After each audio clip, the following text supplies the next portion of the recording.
অনেক দিন পর আমরা সমুদ্রে ঘুরতে এলাম, তাই না? বেশ ভালো লাগছে। ঠিকই বলেছ। কাজের চাপে একদম সময় পায় না প্রকৃতি দেখার। প্রকৃতি আমাদের জন্য কিছু সাজিয়ে রেখেছে, তাই না? মাতা, এই পানির নিচে কি আছে?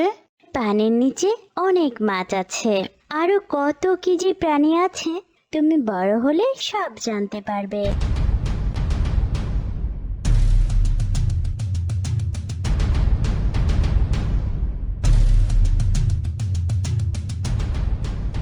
আমার ইরাবতীকে তো কেউ ধরে নিয়ে গেল। হায় বিধাতা, আমি আমার কন্যাকে কি করে উদ্ধার করব?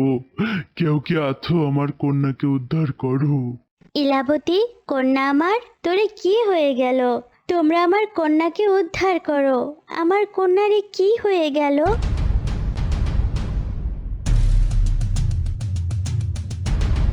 রাজু, কেউ হয়তো বিপদে পড়েছে। সমুদ্রের ভেতর ওই ময়ূরপঙ্খী নৌকা থেকে চিৎকার আসছে। হ্যাঁ, আমিও শুনতে পাচ্ছি। চল এগিয়ে গিয়ে দেখি কি হলো। হ্যাঁ, ওই তো আমাদের রাজা আর রানী নৌকা ভ্রমণে এসেছে। তাদের নিশ্চয় কোনো বিপদ হয়েছে। ইলাবতী, কন্যা আমার, তোরে কি হয়ে গেল? তোমরা আমার কন্যাকে উদ্ধার করো। আমার কন্যারে কি হয়ে গেল? রাজু, বড় সর্বনাশ হয়ে গেছে। রাজকন্যাকে কেউ পানির ভিতর ধরে নিয়ে গেছে। কিছু একটা করতে হবে। কি করা যায় সেটাই তো ভেবে পাচ্ছি না। আমার মনে হয় আমাদের সেই তিমি বন্ধুর সাহায্য নিতে হবে, কেননা এই গভীর সমুদ্র সম্পর্কে সেই ভালো জানে।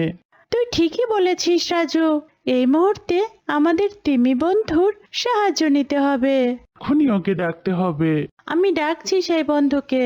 তিমি বন্ধু, তিমি বন্ধু, তিমি বন্ধু, তুমি কি আমাকে শুনতে পাচ্ছ?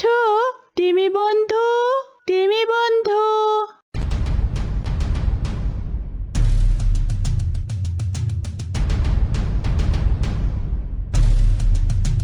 কি ব্যাপার বন্ধু, আমায় তুমি ডাকছো কেন? আমার সঙ্গে আজ সমুদ্রে ঘুরতে যাও বুঝি? না বন্ধু, তোমাকে আমি এক জরুরি ব্যাপারে ডেকেছি। অনেক বড় সর্বনাশ হয়ে গেছে। এমন কি হয়েছে বন্ধু? আমাদের রাজা তার পরিবার নিয়ে নৌকা ভ্রমণ করছিল। হঠাৎ এক জলদানব এসে রাজকন্যা ইলাবতীকে পানির ভিতর নিয়ে গেছে। তোমার তো এই জলের সব কিছুই জানা, তাই তোমায় স্মরণ করলাম সাহায্য করার জন্য। বুঝতে পেরেছি বন্ধু, এটা জলদানব ট্রাইটনের কাজ। আমাদের রাজ্যে ট্রাইটন নামের এক দানব আছে, সে মাঝে মধ্যেই এমন কাজ করে থাকে। তাহলে বন্ধু, তার কাছ থেকে রাজকন্যাকে আনার ব্যবস্থা করো। এ কি বলছো বন্ধু? তার কাছে যাওয়ার সাহস আমাদের কারোর নেই। আমাদের দেখলেই সে আমাদের খেয়ে নেবে অথবা বন্দি করে রাখবে। তার কাছ থেকে বাঁচার সাধ্যি কারোর নেই। কিন্তু রাজকন্যাকে তো ফিরিয়ে আনতে হবেই। ঠিক আছে, তুমি যেতে সাহস না পাও, আমাকে তার কাছে নিয়ে যাও। আমি তার কাছে রাজকন্যাকে ফিরিয়ে দেওয়ার অনুরোধ করব। না বন্ধু, এ কাজ ভুলেও করো না, তাহলে তোমার অবস্থাও ওই রাজকন্যার মতোই হবে। তুমি আর তার কাছ থেকে ফিরে আসতে পারবে না, সে তোমাকেও বন্দি করে রাখবে। কিন্তু তাই বলে কেউ বিপদে পড়বে আর আমরা হাত গুটিয়ে বসে থাকবো, তা হয় না বন্ধু। তুমি আমায় নিয়ে চলো সেই জলদানব ট্রাইটনের কাছে। করে যখন বলছো তখন চলো আমার সঙ্গে, আমি তোমার ট্রাইটনের আস্তানা দেখিয়ে দিচ্ছি।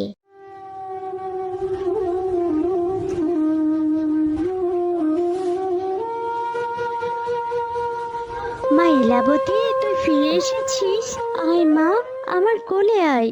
তুমি অনেক সাহসী বন্ধু, তোমার জন্য আজ আমরা সকলেই শান্তির নিঃশ্বাস নিতে পারছি।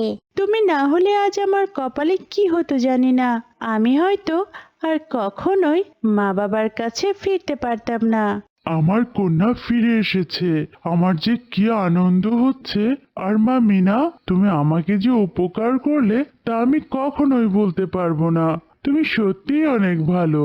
মিনা সত্যিই অনেক সাহসী আর ভালো। আমি আমার বন্ধুকে নিয়ে সত্যিই গর্বিত।